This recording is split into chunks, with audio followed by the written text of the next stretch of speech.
fait tout ou presque de nos souffrances et de notre calvaire au quotidien, peu importe l'opérateur, puisque c'est Camtel qui fournit à Orange et à MTN, entre autres, la bande passante, la fibre optique pour diverses connexions. Dieu donné Onomo, bonjour. Bonjour. Vous êtes le chef de département des opérations techniques à la Business Unit Transport, mandaté par la direction générale de Camtel pour nous édifier. D'entrée de jeu, dites-nous quelle est de manière globale la fourniture du réseau de téléphonie mobile en termes de bande passante fibre optique au Cameroun. Déjà, permettez-moi d'entrée de jeu de vous dire merci au nom de Madame le Directeur général de Camtel qui, vous savez très bien, elle tient beaucoup aux aspects de qualité de service. Et c'est pour cela qu'aujourd'hui, avec cet environnement dont on connaît aujourd'hui, voilà, on est très content de pouvoir apporter nos petites modestes contributions pour éclairer un peu ces questions-là.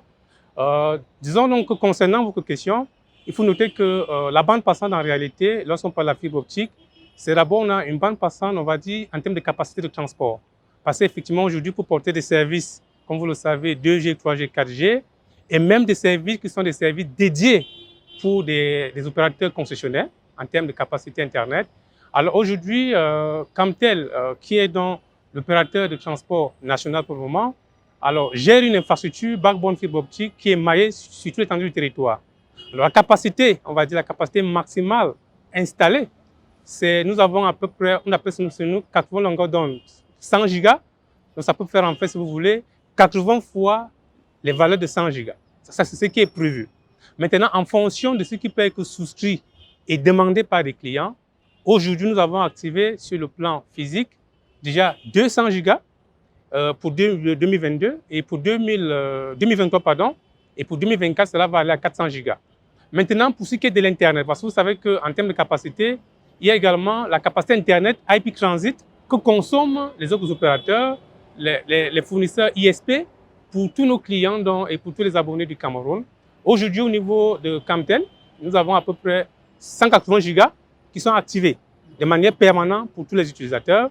Mais il faut noter que sur ces 180 gigas, on a également une capacité qui est gérée directement par MTN. Parce que vous savez que MTN, sur le câble sous-marin WAX, MTN également a la possibilité d'activer quelques capacités à l'international. Parce que c'est un système ouvert et MTN également donc, a des capacités directes vers l'international. Mais on peut dire au niveau de Camtel, pour tous les clients du Cameroun qui sont gérés par Camtel, nous avons actuellement 180 gigas de manière active.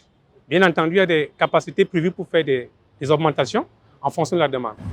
Alors, on parle d'un peu plus de 15 millions d'utilisateurs aujourd'hui, en considérant un taux de pénétration Internet à 40 à 50%.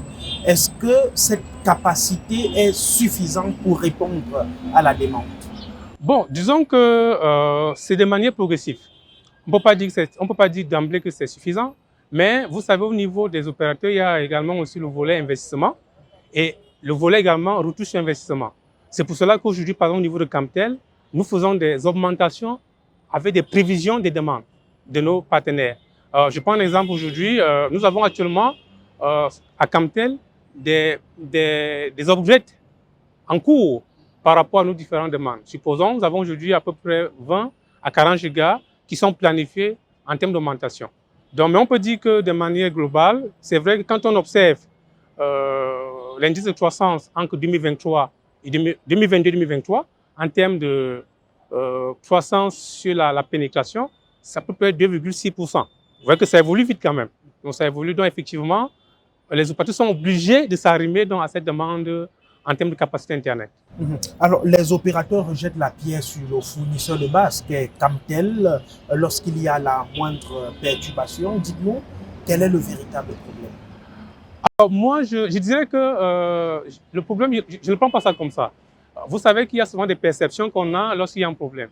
Mais je peux vous rassurer qu'aujourd'hui, tous les opérateurs et tous les parties prenantes à ce volet qualité de service sont conscients que le problème n'est pas Camtel. J'ai pour mémoire, en décembre dernier, décembre 2022, alors les opérateurs, sous l'impulsion de la tutelle du ministère des Postes et Télécommunications, on a tenu un atelier sur la qualité de service au Hinton, où effectivement, on a présenté à tous les parties prenantes le fait que C'est vrai que quand il y a des problèmes, des coupures, ainsi de suite, le premier qu'on regarde, c'est celui qui gère le transport. Parce qu'effectivement, c'est lui qui a l'autoroute. Mais lorsqu'on va en détail, on se rend compte effectivement que Camtel n'est pas celui-là qu'il faut pointer du doigt.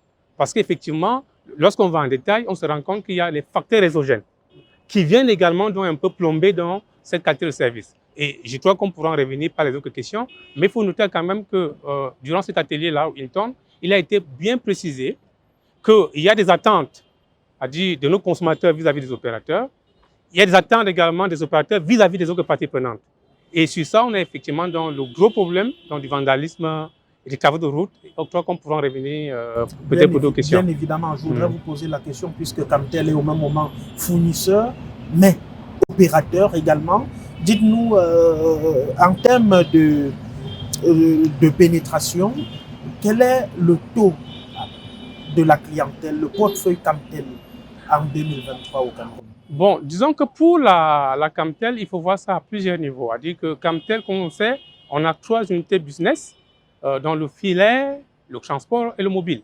Et bien entendu, aujourd'hui, lorsqu'on voit la capacité globale d'Internet, je ne sais pas tout à l'heure, dans les 180 gigas, pour nos mobiles aujourd'hui, dans les abonnés mobiles de Camtel, aujourd'hui, on peut dire qu'ils consomment en gros 22 gigas. On a à peu près 11 gigas dans la ville de Yaoundé, avec les villes qui sont rattachées à Yaoundé, et on a 11 gigas à Douala, avec ses rattachements, notamment dans Limbé, Konsamba, et ainsi de suite.